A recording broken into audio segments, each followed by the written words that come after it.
Good morning, friends of the media. Thank you for coming to the 11 a.m.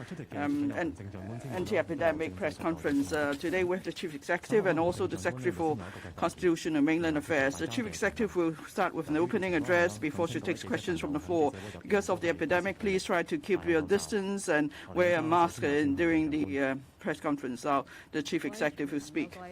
Friends of the media, members of the public, good morning. Together with the Secretary for Constitution and Mainland Affairs, we are here to report to you on an important aspect of our fight against the epidemic, that is testing of COVID.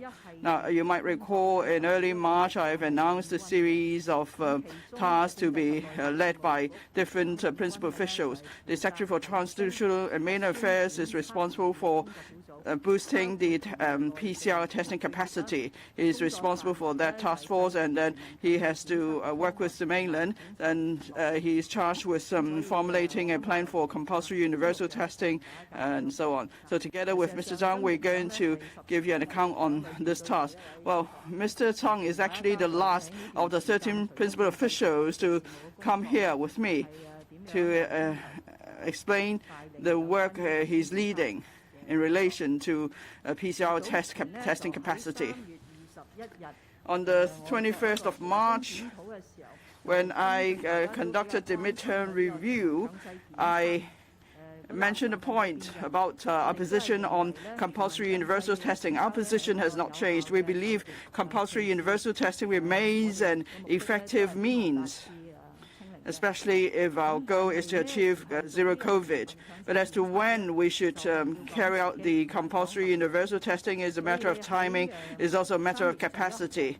On the 21st of, or rather from the 21st of March to now, the 2nd of April, we're still not able to tell you which is the day or period for us to proceed with the compulsory universal testing. But of course, we have to do it. And that's why it remains on our agenda, is something we have to deal with. Then on the 21st of March, I also mentioned that before we proceed to compulsory universal testing, we have to do two things. One, we need to further expand our PCR testing capacity. Two, we should actively promote the use of rapid antigen tests for individuals to do tests on their own. And then the positive RAT test results should be reported online in a timely manner. This will allow the Center for Health Protection to proceed with the various actions such as isolation or support services, treatment, and so on. So we are still not doing compulsory universal testing now, but still we need to further expand our PCR testing capacity and substantially promote the use of rapid antigen test RAT. And this move has the support of the mainland experts. On expanding our PCR testing capacity, during the 5th wave of the epidemic, we never stopped the restriction testing declaration exercises, RTD exercises, and we're still proceeding with that, and is working well. We have stopped compulsory testing notices action, CTNs, for a while, but now we've resumed that. So every day in RTD exercises, or with CTNs, or we want to accommodate anyone who wants to do tests. And then there are, of course, high-risk groups that are required to do tests. And so with all these groups, now we are doing about 90,000 PCR tests a day, because at one point it dropped to about 70,000 tests a day. So we will continue with our PCR testing. On substantially promoting the use of RAT, rapid antigen tests. As I've said many times, we are distributing RATs on a massive scale, and it also covers an extensive scope. Now, for those who are involved, frontline workers, say those working at residential care homes, frontline staff, and those who have to conduct sewage tests, and then if it was a sewage sentinel test, we find that there is a relatively high virus load in the samples for a particular building, we would also distribute RAT kits there. And now we have this online platform for people to declare their positive RAT test result. And then we have this platform now, and then so far we have over 1 million confirmed cases. About 35% or more of these cases actually reported on the online declaration platform, some 425,000 cases. So with self-declared RAT positive result, in all, the number of cases exceeds that for cases coming from PCR tests from 3 sources: the hospital authority, the public health services, public health laboratory services, and also the private contractors.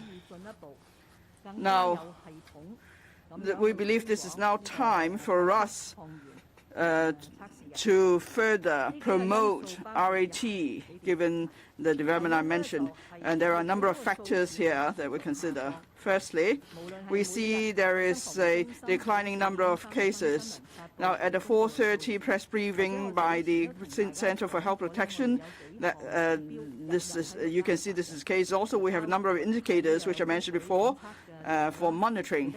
That is the sewage sentinel tests, sewage surveillance, and also the percentage of RAT positive cases, and so on. Now, since the 21st of March, we can see from all these indicators there is a declining trend. But still, the absolute number remains at a high level. Yesterday, there were close to 6,000 cases.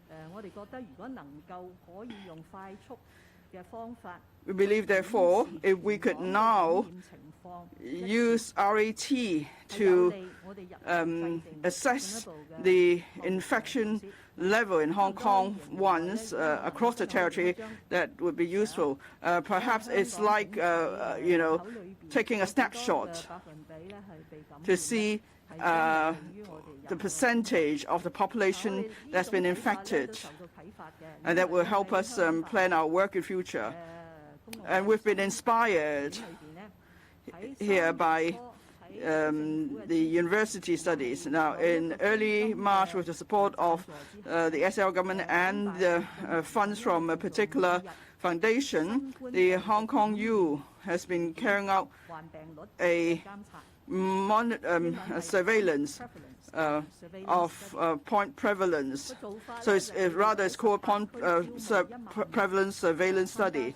And what they're doing is that every day they would recruit 10,000 volunteers, and then every day the 10,000 volunteers are asked to do their RAT in different groups and at different time periods, and then their test results should be uploaded to the Hong Kong U's website.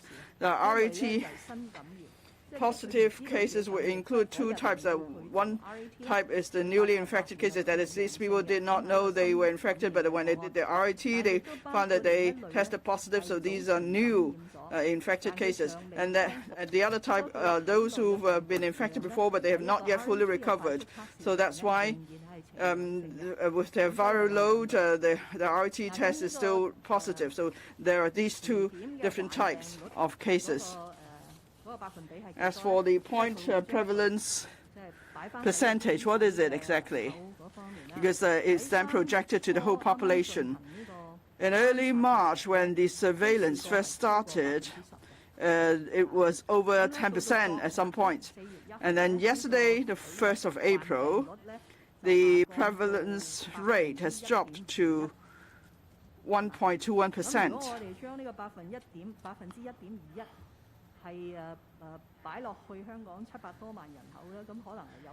Now, if you project the 1.2% to the 7 million plus population in Hong Kong, that means at this point in time, there would be some close to 90,000 people who've been infected.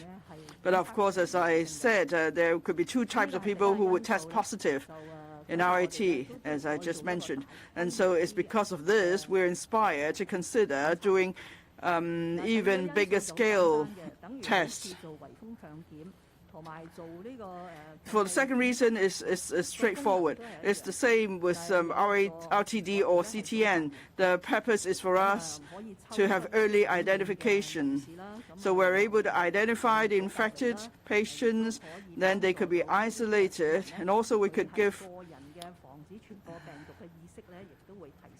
it will help to promote the awareness of individuals in preventing infection, and it will help us to stabilize the epidemic in future, because everyone is keenly looking forward to the start of the relaxation measures in 3 phases starting from the 21st of April. So if we are able to identify infected cases early, it would help. The third factor, as I mentioned before, we use RAT as a tool.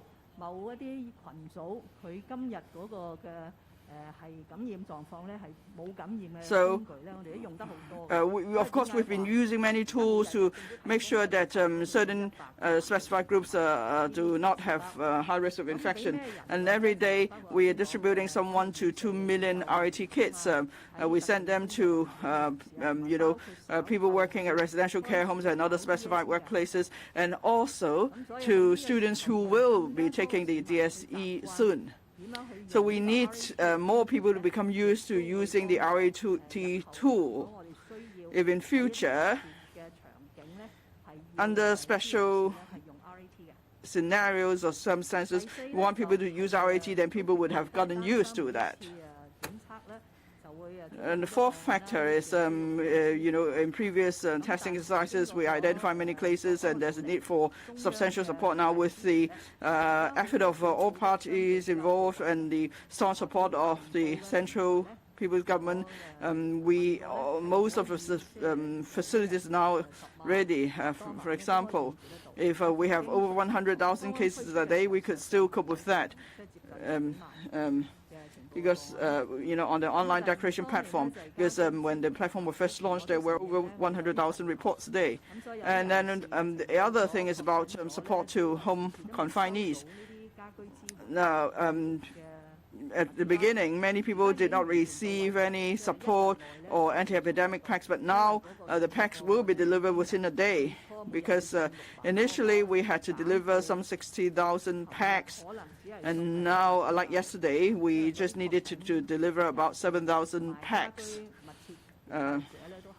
because there's a drop in the number of confirmed cases and those under home quarantine.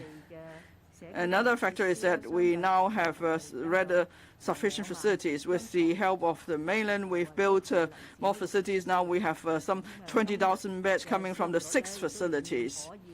So, given the current occupancy rate, we would be able to send more people who test positive for an RAT and who declare their cases to these facilities, isolation facilities. As I previously said, the whole community is joined together to fight this epidemic. So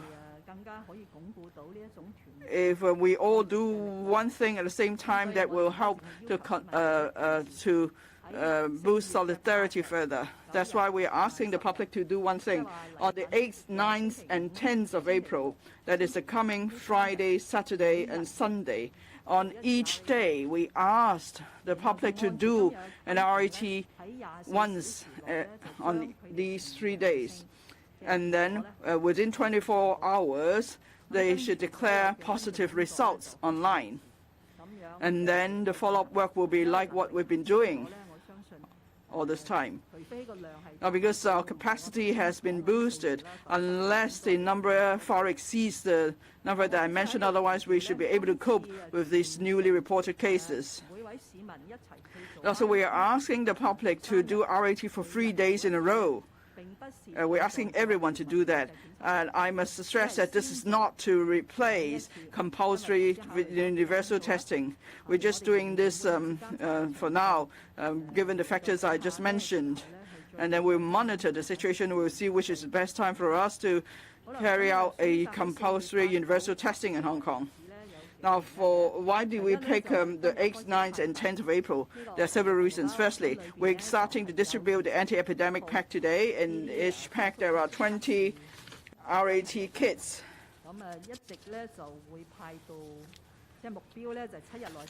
The aim is to finish delivery within 7 days, so that means by the 8th of April. The Home Affairs Bureau has informed me they should be able to deliver all these packs before the 8th of April. So there's time to deliver the packs, and for others who are not able to receive the packs at home, they could go and collect these packs. So between the 6th and the from the 6th of April, we're going to have 90 spots for people to collect collection points for these anti-epidemic packs. And for people who have used up all their RAT kits, they could go to these collection points to get more kits, because we have sourced a substantial number of the RAT kits. And also we need to do more publicity in the next few days. As I said, many people are now using RAT kits, but then there are others who are not familiar with the kits. So in the next few days, there will be APIs, and there will be information on Tamer Talk, and there's a short video and so on, so explain to people how they could do the RAT. And we hope the public would then become more familiar with the use of RAT. And starting from the 1st of April, we have uploaded a questionnaire on the website of the Center for Health Protection. So this will be a more systematic way for the public to provide information about themselves and about their family members in terms of the health condition and so on. And then the CHP could then determine whether the person should be sent to isolation facilities or could stay at home for isolation. Of course, when we carry out this task, there will always be those in the grassroots sector or the elderly who still will not know how to do an RAT after watching the short video. So that's why when we distribute the anti-epidemic packs, we'll try to identify elderly residents in 3 new buildings, for instance, and see if we need to visit them later and help them to carry out the RAT. So that's the reason why Mr. Zhang and I are here today, to tell you what we plan to do next. Thank you. Floor is now open to questions. If you wish to put a question, please put up your hand. We'll call your name. Please tell us your media outlet before putting your questions, and then use a microphone. That's stuff we're giving you. Start with the journalist at my left. TVB. The question for the Chief Executive, the nomination period for the Chief Executive elections coming up, will you be seeking re-election? Yesterday, you traveled to Shenzhen to meet with Director Mr. Sha Baolong. Have you received any resignation from secretaries so that they could run for the Chief Executive post? What did Director Sha say about the anti-epidemic work of the SAR government? You mentioned the meetings and etc. Those are just stuff reported, but I have never said where I've been to yesterday. There was a change in my diary yesterday so that I couldn't hold a daily COVID press briefing. There are a lot of stuff for the Chief Executive to do every day, meeting with different people, visiting different places. If there's a need for an announcement, we would announce it beforehand or afterwards. If it's just a work meeting that requires no announcement, then such things will not be announced. So we didn't announce any details about my diary yesterday. As for the Chief Executive election, the plan is to start the nomination period tomorrow, that is April 3rd, and then the election will be held on May 8th.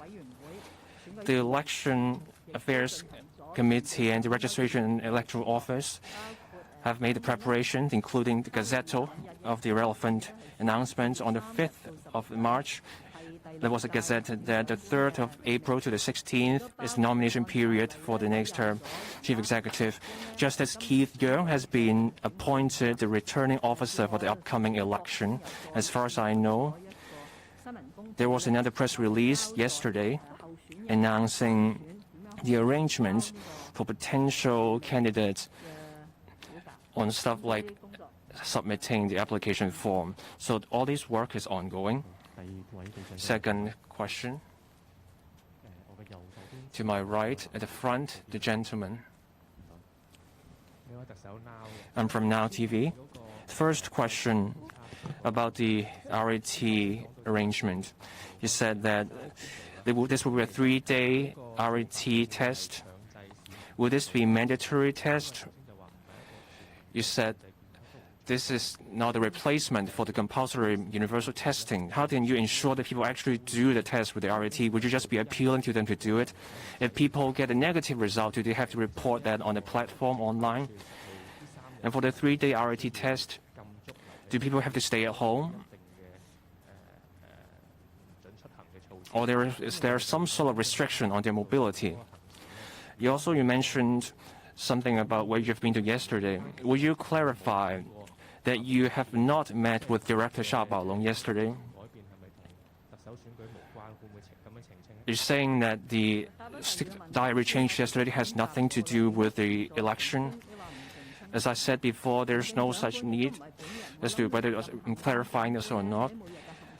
As for the previous chief executives, there were activities that would be announced. Others would remain unannounced. So this is one of those cases. This was an unannounced thing, so there was no need to clarify. We will not be clarifying on these media speculations. As for the use of RAT, we hope that people can do an RAT test once on April 8th, 9th, and 8th. The purpose is something I've announced. This is not a mandatory arrangement. This will be a voluntary test. Another factor is that we want to carry on with this solidarity and unity in fighting COVID. We all want to resume normalcy as soon as possible, and so that hopefully the relaxations can kick in 3 stages starting from April 21st, and hopefully at a later date we can resume cross-boundary travel. We're just asking people to do a bit so that we can achieve the goal early. And I believe that's in line with our situation, and we hope people are on board with this. As for this is a voluntary arrangement, how do we ensure people do it? Well, there is no way to ensure this, but we would do publicity, and for the vulnerable groups, they may require assistance from volunteers. We try to make that happen. People don't have to declare online if they get negative test results. We're asking people who test positive to declare the result online. And after submission of the result, there will be spot checks. There is a legal basis for the verification. The CHP, in regard to all the positive test results declared online, has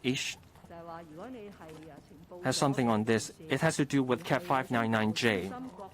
If someone submits a test result and the CHP believes there's a need to do a spot check, the spot check is governed under CAP 599J because this is a mandatory confirmatory test with PCR test. The CHP will invite private contractors to provide the tools for the people involved to do a nasopharyngeal swab, and then the specimen goes to the CHP for a confirmatory PCR test. So there's a law governing this step, but we're not too concerned about the abuse of false declarations, and there's a reason. Starting from March, for the PCR confirmatory tests, and up to the 30th of March, the CHP did spot check on 24,300 positive declarations. That's 6% of all the positive cases submitted. Negative test results, that is after a positive declaration, there were 257 such cases. That's 1% of all the declared positive cases. And for those who have been taken to Penny's Bay for quarantine, and then further confirmatory tests were done, Those deemed to be intentionally falsely declaring the positive test result, there are only 2 cases. And other cases, there have to do with other factors. So that gives us confidence that people support the use of RAT tests to find out whether they are infected and help our community return to normal life. So on April 8th, 9th, and 10th, this will be a voluntary RAT test. There will be no stay-at-home order. But if people do go out on those days, and we hope people use another item in the service bag to protect themselves, they can put on the KN95 mask in the service bag. And there will be 20 such masks in the service bag. So we're asking people to do the same thing on those days and achieve the same goal. Thank you. The third question. To my right, the front, the lady with the laptop. Questions from the South China Morning Post. First, Mrs. Lam, can you clarify and set the record straight on where you were yesterday? Who did you meet, and what were the changes in your diary? And did you meet with Chair Long to talk about the pandemic work and also the situation with the elections? Will it be postponed? And second of all, we would like to ask a bit more about the distribution of the RAT kits next weekend. So you've mentioned that it's not compulsory, it's voluntary. How can you ensure that people will be incentivized to report positive if they test positive on RAT? A lot of people are concerned that they will be sent to these community isolation facilities. Is there any rubric on that? And you also mentioned that the distributing the kits and doing RAT in the next weekend is not a replacement for the community universal testing. So can you explain what is the reasoning behind this, and what goal does this testing have to achieve with the RAT? How many cases do you want to find out, and if the cases, what threshold of cases positive will be constituted as a sort of dire situation or a situation that is worth more action to? First of all, the CE's diary contains various appointments and commitments of the chief executive. And I don't think it is this chief executive. Every chief executive will have a number of appointments and meetings and commitments and visits to carry out during a day. So when it is a public occasion or an occasion that should be publicized, then it will be publicized. Just like I'm going to help distribute the service bags this afternoon, that will be publicized. You will have video, photos, and a press release. But there are always commitments that need not be publicized. Again, this afternoon, I'm going to have a webinar with the school community to listen to their views firsthand about the resumption of face-to-face learning. But that is really an exchange of views leading to something that we will publicize later on about education matters, and that will not be publicized. So I have already taken the exceptional step of telling you that even in this afternoon, I got 2 commitments. One will be publicized, one will not be publicized. So it's not a matter of clarification or setting the record straight. It is a matter of how a chief executive operates in Hong Kong, and I suppose all government leaders will have that sort of discretion and freedom to operate. Now, about the RAT exercise that we want to do together with the people of Hong Kong, one is we are seeing a downward trend in the number of cases and the various indicators that we are monitoring, like the sewage test, like the preliminary positive cases in a RTD, the positive rate among the tests taken at the community testing centers, and so on. But the absolute numbers are still high. Yesterday, it was close to 6,000 cases. So that suggests that we still have quite a number of silent transmissions in the community. So it will be to the benefit of all of us, to the community at large, to try to identify all these infected cases as soon as possible. So while we are doing the RTD, the CTN to find out based on PCR tests, since the RAT test is a much more convenient, self-administered type of instrument that we have accepted. Worldwide, they have accepted that the RAT positive is a good enough confirmation of the person being infected. So we want to do it on a more extensive basis. Since we have already distributed enough kits of the RAT to every family in Hong Kong under the other exercise that has started 3 days ago in terms of packaging and will start today in terms of the actual distribution to households in Hong Kong. It is a voluntary exercise, so we could only appeal to people's cooperation, riding on their aspiration to resume normal daily living as soon as possible, and also to be able to travel. In order to do that, as I have mentioned many, many times, in tackling a public health crisis, whether in vaccination, in testing, in isolation, we need the full cooperation and support of the people. We don't just rely on legal instruments.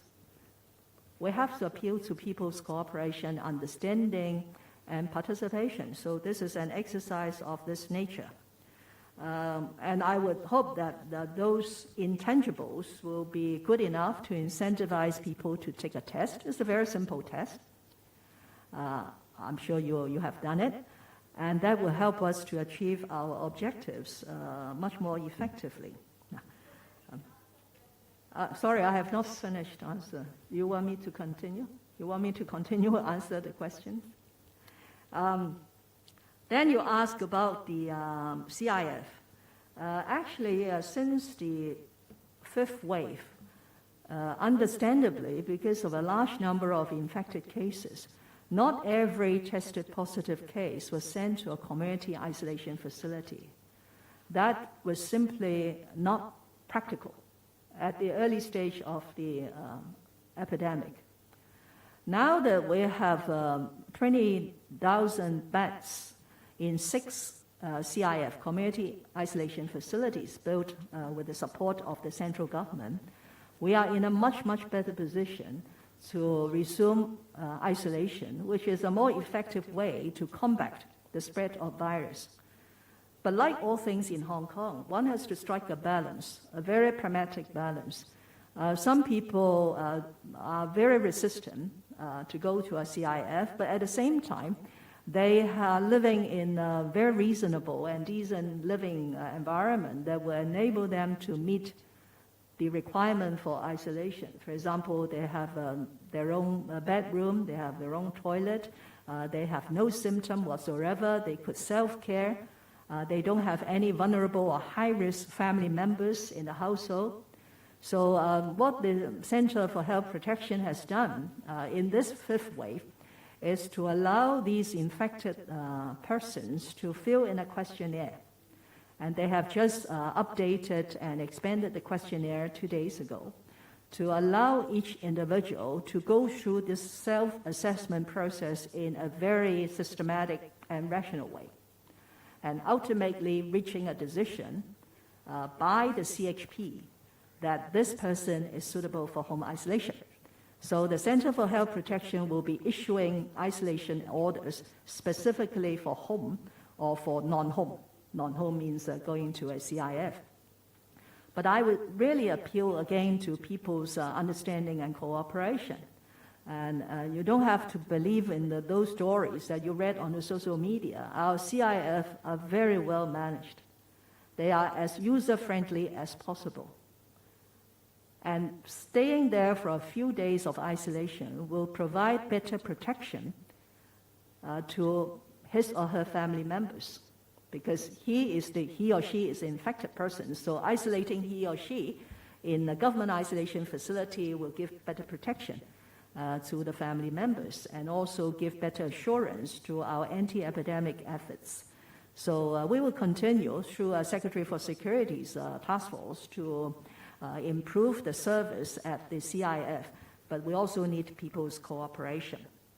And then you asked about the CUT.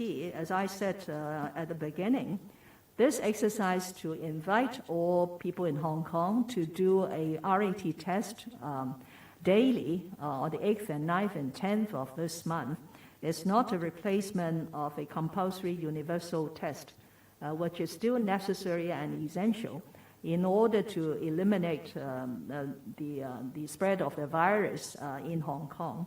But when we will do it is something that we will have to further monitor. Especially there's now a complication about a large number of people who have been infected but not reported. So these people, strictly speaking, would have their antibodies. They should not be subject to another test. Because if another test, especially a PCR test, find out some residual virus in the body, then the experts have to tell us, is that a re-positive case? Is that a false case or what? Not. Given the likely large proportion of people in this sort of situation, we still have to listen to our experts in the government and outside of the government before we consider it good enough timing to commence a compulsory universal test in Hong Kong. Thank you. Next question to my left, the reporter in pink. Singtao Daily. Question about the chief executive election. The nomination period starts tomorrow. It's reported that you traveled north to meet with some officials. Do you have anything to say about your intention to seek re-election, or are you going to decline to answer? If you refuse to talk about this, what's the reason for this? Have you been instructed to keep this confidential, or is this not a good time yet? As you said, the chief executive election will be launched as official. Can you confirm there will be no postponement to the election on May 8th? And if there is postponement, what are the reasons? My answer stays the same. I will not answer questions about whether I'm going to seek another term. But the nomination period starts. Things will become clearer, but sorry for today. There's nothing I can offer to that question. As for any further postponement to the election, on February 18th, I invoked the Emergency Regulations Ordinance, which was a tough decision, to postpone the election for the 6th term chief executive election that was supposed to take place on March 27th. It was a tough decision to take. But now that I look back, it was a necessary step and it was a wise move. Just look at the infection numbers over this period. Had there been no postponement, the nomination and the voting would fall within the peak of this wave of outbreak. And many things would have been impossible given all the restrictions, social distancing rules in place. Mr. Zhang and I both thought that it was the thing to do back then. But turning back to today, experts and friends of the media here believe that we have moved past the peak, which happened in early March. And infections are steadily dropping, but they haven't dropped to the level where we can do the CUT or relax all the social distancing measures, because we still have thousands of infections every day. If this trend continues, then it's possible for us to hold the chief executive election in May. So the nomination period starts tomorrow, April 3rd.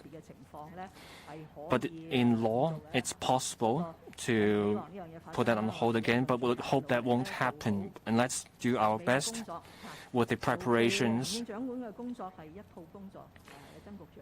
The preparations are undertaken by Mr. Zhang, the REO, and the EAC. Anti-epidemic work is also ongoing. Mr. Zhang will also help us, but that takes more than just the Constitutional and Mainland Affairs Bureau. But we will do our best to hold to start the nomination period tomorrow and then hold the chief executive election on May 8th. 因為行政長官呢個嘅位置係好重要嘅，佢 The 係 post of the chief executive is a key one. 政區嘅首長啦，亦都 It's the head of the HKSAR, the head of the government, 換屆嘅工作啦。早前 and 我都話 we- 點解個決定 and we're expecting a new term, and this will be a new term of government. The further we postpone the election, 進行早班啊 the harder it will be for the next term chief executive 嘅時間咧係更加 to form his or her team. That will leave less time for the next chief executive. So May 8th will be the last possible date. 講咧係非常 Otherwise, things will be very difficult for the next chief executive. Thank you. Next question. At the back, the gentleman in white. Good morning, Mrs. Lam. News. Yesterday was the first day when the place-specific flight suspension mechanism was lifted. 20 flights arrived, but now we have new variants. For instance, Omicron XE. How would you step up a protection against a guard against the new variants, as we've seen with the Pakistani lady in the past? It's very hard to secure a room at designated quarantine hotels. At many hotels, it won't be possible to get a room until July. What would you do to boost the number of hotel rooms available? There are news reports that you may be joining the distribution exercise of the anti-epidemic service bags. Where will you be distributing the bags? How many such bags do you expect to distribute? To know how many volunteers will take part in the exercise? What measures would be in place to make sure the volunteers don't get infected? 仍然係堅持外防輸入嘅。 We stick to our policy of guarding against imported cases. 好多地方直情 Many places around the globe 入境嘅要求 have scrapped their 檢疫。 import immigration control measures, 一位入境嘅人士咧需要檢疫。 but we stick to 呢個檢疫 our 咧 quarantine arrangements for arrivals, 檢疫進到酒店進行。 and quarantine has to take place in the 呢個已經 designated 將香港 quarantine 嘅 hotels. 安排咧係放到一個非常之緊。 So these are very stringent measures we have in place. 而家成日講，好多人覺得香港嘅競爭力會受影響。 Many people worry that our competitiveness would suffer because people are leaving due to the stringent measures. 喺呢度嚟到去做好多額外嘅工作，令到 If we take these measures further, 卻步，因為太 that would turn people off for people who may wish to come back, because that may prove unacceptable for some people. 唔係放寬。 As I said, we're not relaxing anything, but we're returning to a point where, given the strategy of guarding against imported cases, we're allowing some flights back in. But if the flights carry a certain number of passengers who are infected, their flight ban resumes. So these are already very stringent measures. I received a report yesterday. Things were running smoothly. 16 flights to inbound flights arrived. 香港嘅居民應該接近2000人。 There were around 2,000 Hong Kong residents on those flights. 等候嘅時間咧係相對可以接受嘅嚇。 The waiting time was 希望有關嘅 reasonable. 我啲同事同埋機場管理局啊，各個航空公司會繼續努力 I believe 去服務 our departments and the airport authority will continue to work hard to help these arrived persons. 當然啦。 Rooms have been tight at designated quarantine hotels. 有一個酒店嘅工作小組咧。 There's this task force in the government looking at the situation at designated quarantine hotels. 要係符合晒嘅。 There are more than a dozen such hotels, and the task force ensures that these hotels meet those requirements. 向每一位入 At these 嘅 hotels, 市民咧係提供呢個防疫嘅服務包。 we provide the anti-epidemic service bags. We encourage them to put on the KN95 mask and use the RAT kits more often.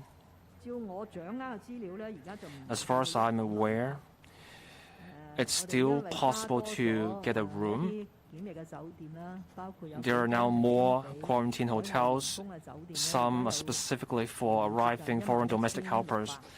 There are around 11,600 rooms, but sometimes you can have a room for an entire family. So we can cater to the needs of maybe 20, 30,000 people. And the quarantine period has been shortened to 7 days. 嘅酒店會唔會 As for 嗰個 specific hotels, 情況係比較緊張，呢個可能有。things might be very tight with the reservation because people may have a preferred hotel, and they may also take into consideration the price, the room rate, or the location of hotels.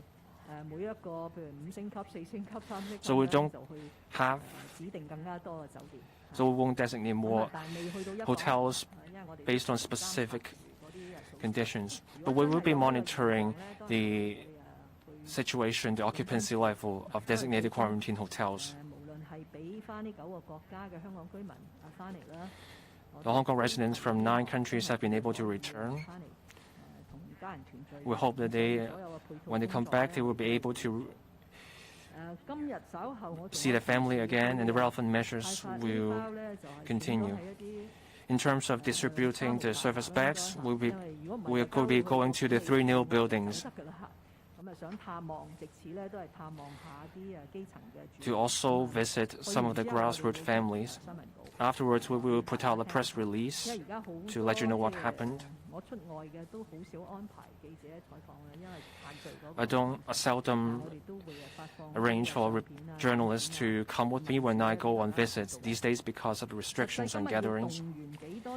As for the specific number of volunteers mobilized today and the number of packs to be given out today, I don't have the specific number. After the press briefing, the Home Affairs Bureau will put out a press release saying how many service bags have been distributed today.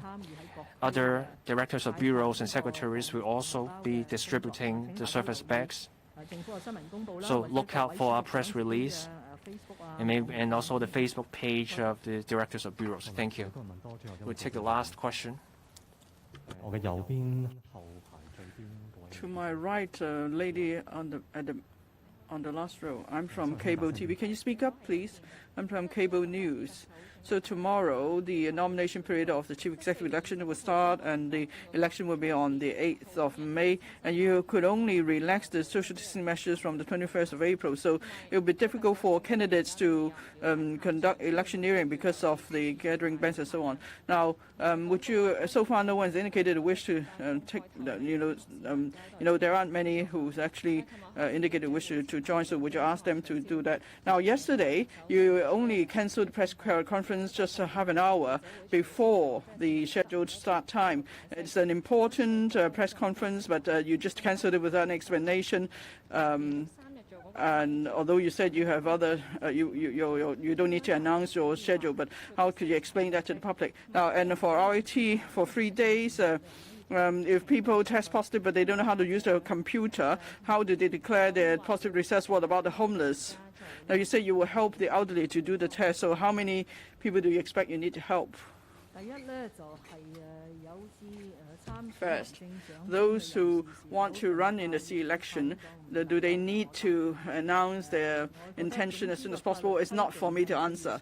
The law states that the nomination period starts from the 3rd of April. If they secure enough nominations, enough support then they could, of course, submit their nomination form. Of course, there are people who have indicated a wish to run in the C election. So it's everyone has the freedom to run for election or to be elected. Now, you asked practical question. That is, during the nomination period, the potential candidates will have to approach some 1,600 election committee members. And with the improvement to the electoral system, someone needs to secure 188 nominations, with 50 nominations coming from each of the 5 sectors. So that means those who want to run an election will have to approach quite a number of election committee members.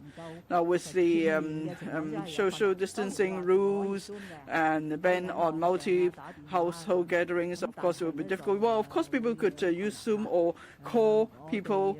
But still, yes, we know there will be certain challenges. The Constitutional and Mainland Affairs Bureau will see if there is any way to facilitate those who want to run in the C election. Because as you know, for any social distancing measures, there are always exemption clauses. Government acts, of course, are exempted.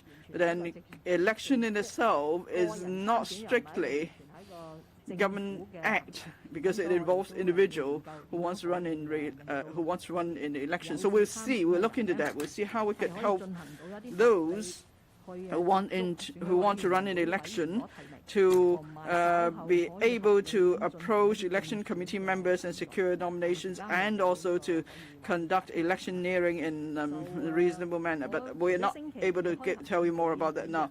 Now, apart from chairing the EXCO meeting on Tuesday, every day at 11 a.m., I am here to host this press conference to give you an update on COVID. I think everybody knows about it. Even on Saturday and Sunday, whether there are any major announcements or not, I will still meet with you and together with other principal officials to give you an account of our work. I hope you will support what we're doing at the senior level of the government. But then, if the CE has a certain thing issued appointment that comes up in the schedule, and we stop doing the press conference one day, is it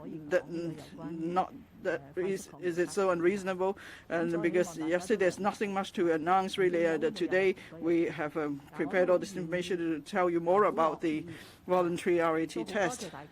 And of course, I'm grateful that you come to this press conference even on weekends and listen to our report on our update on COVID. Now, as I mentioned before, the RAT from the 8th to the 10th of April is a voluntary exercise. It's just to show that we stand together in combating the epidemic. Each member of the public needs only spend a few minutes, and then we could help Hong Kong to come out of the epidemic altogether. We can't, achieve that purpose even if we, rely on the law, because as I've explained many times, with RTDs and CTNs, although there's legal basis, there is a rather certain percentage of people who would not comply with the order. So how could we ensure everyone would do the RAT now? So it's about sense of civic duty for the public to take part in this exercise. But for the government, we have the duty to make sure we could facilitate people to do that. That's why we're delivering the RAT kits to everybody's home. And then we have a relatively easy-to-use online declaration platform for people. That's what the government can do. Of course, it's not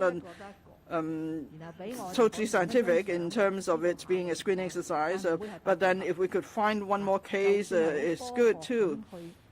People would just need to give us a photo of the test result, and even if we resort to all scientific means to try to identify a sample, it may not work enough. For the HK Hong Kong U University exercise, maybe it's more scientific, but still it's about behavior of individual.